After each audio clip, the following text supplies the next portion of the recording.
My parents divorced when I 27 was 7. My dad and mom both met their spouses within a couple of years of the divorce. I met my dad's wife first. I was introduced to her within 4 months of their relationship, and she made it clear from the get-go she wanted a mother-son relationship with me. My dad told me that's the game. You don't have to like it, but when your parents marry someone, they become your parents too.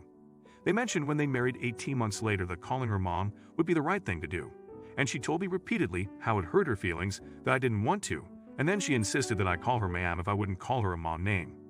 With my mom's husband, it was so different. He started out asking me about video games and art, and he told me he hoped we could be friends and maybe family in the future, but that friendship was good too. When my dad and his wife were pushing the whole mom thing, I had asked him what he wanted me to call him. He said there was no way to wear out his name, so I was free to use that or his childhood nickname that only his favorite people got to use. I used his name for a few more months, but by the time he was living with me and mom, I was using the nickname. When I was 11, Dad and his wife moved to another town to take care of her parents, so I was every other weekend with them after the move. They wanted me to move with them, but I didn't want to, and I knew my dad's wife disliked my mom afterward.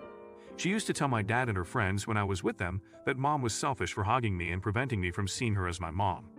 At the same time, my mom's husband would listen to me vent about dad and her, but never spoke a word, and sometimes even reminded me that even if I felt like he preferred his wife, he still loved me.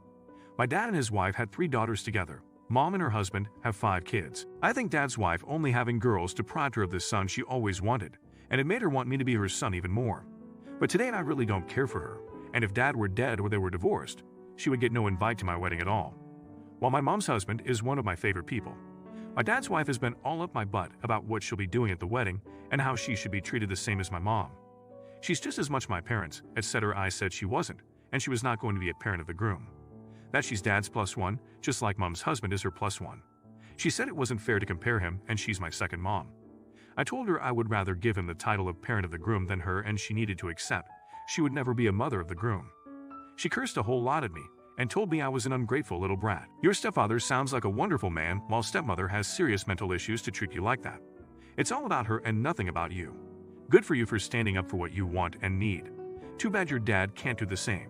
Not the idiot. She's forcing the relationship on you, whereas your mom's buff is trying to actually get to know you. You're not obligated to call her mom.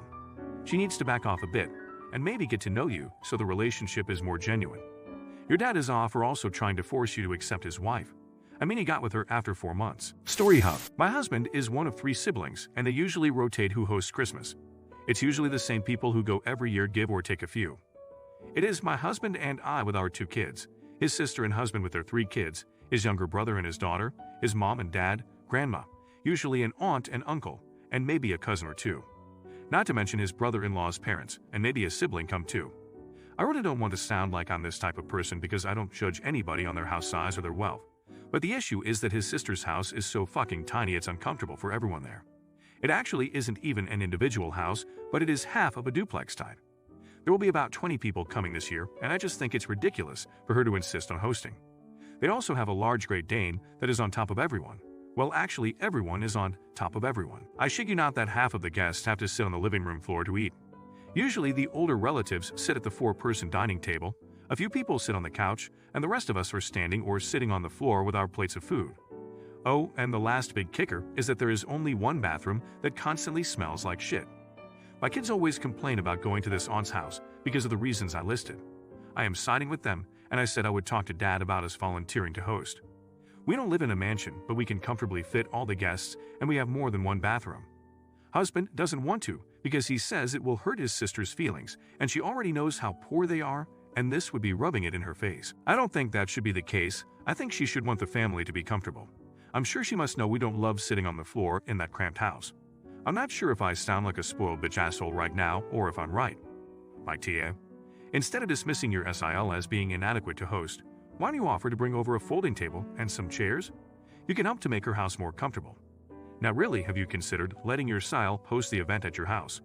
I know that sounds kinda weird, but it might be the best solution. She gets to plan the meal and everything, and everyone else gets more square feet. If you're enjoying the video, drop a like. I'm 32, I've been with my husband, I'm 33, for 7 years. During this time, we've been fairly close. We don't have any kids, since I'm not a big fan of them, but he's always taken good care of me. 2 weeks ago, his grandmother died peacefully in her sleep. We were both very close with her, me especially. My family-in-law haven't been very accepting of me, and she was the only one who really took care to know me better. We had similar tastes in fashion, jewelry, and makeup, and we really bonded discussing different products. Naturally, my husband and I were both very upset when we heard the news. However, I think her funeral helped us both get the closure we needed. Now, here comes the part where I think I might have been the ah. In his grandmother's will, she gave him all her jewelry and me nothing. We were both quite surprised by this, as what would he have to do with jewelry? He said it would probably be because they had fun dressing up in it when he was a kid. But I was a little skeptical of this, as what use would he have for it as a fully grown adult? I told him he should just give it to me, as I would probably use it more anyway, and if it was his it would just be put somewhere gathering dust. He told me that wasn't what he wanted, and he wanted it for nostalgia purposes. I thought that was ridiculous, and I told him as much. He then got very upset with me, saying this was the only thing he got in the will, and he wanted to keep it for himself. He then said that I was being insensitive, and I should just let him have the jewelry. I left it that in the moment, but later I told him I thought he was being selfish and inconsiderate of my needs. He's been cold with me ever since, and I've been doing the same. I think he should at least apologize to me for being so greedy, as he wouldn't even let me have one necklace. YTA sorry. Grandmother is barely cold in her grave, and you're after the one thing she chose to lead to her grandson. YTA, and greedy, and totally insensitive. You have known the woman for 7 years, he has known her for 33. He looks in the mirror, and maybe sees her eyes staring back at him. Or maybe he sees her nose or hair color. She is a part of him.